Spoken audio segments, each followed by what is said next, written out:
С трудом удалось найти такой сегодня хороший кадр и ракурс, но случай обязывает, времени осталось мало. 13 марта этого года состоится презентация моей новой книги «Непал, Тибет». Будет неплохой вечерок такой, я надеюсь.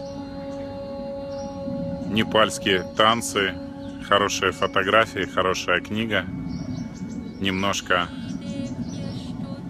восточной еды в моей интерпретации. В общем, приглашаю всех старых и новых друзей. Будем общаться, говорить, отвечать на вопросы, получать новые впечатления. Так что 13 марта на винзаводе я приглашаю всех, кому это важно.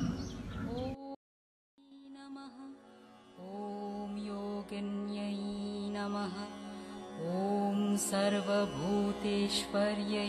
नमः ॐ जयायै नमः ॐ विजयायै नमः ॐ जयन्त्यै नमः ॐ शाम्भव्यै नमः ॐ शान्त्यै नमः ॐ ब्राह्म्यै नमः ॐ ब्रह्माण्डधारण्यै नमः ॐ महारूपायै नमः ॐ महामायायै नमः ॐ माहेश्वर्यै नमः ॐ लोकरक्षण्यै नमः ॐ दुर्गायै नमः ॐ दुर्गपारायै नमः ॐ भक्तचिन्तामण्यै नमः ॐ मृत्यै नमः ॐ सिद्ध्यै नमः ॐ मूर्त्यै नमः ॐ सर्वसिद्धिप्रदायै नमः ॐ मन्त्रमूर्त्यै नमः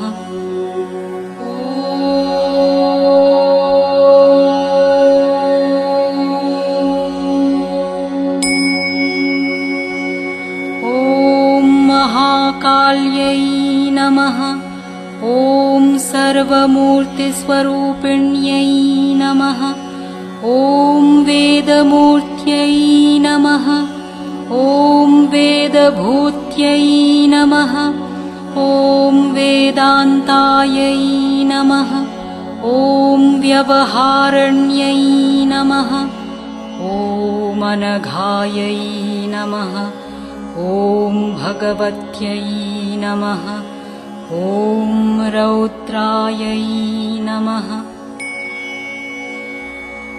ॐ रुद्रस्वरूपिण्यै नमः ॐ नारायण्यै नमः ॐ नारसिंह्यै नमः ॐ नागयज्ञोपवीतन्यै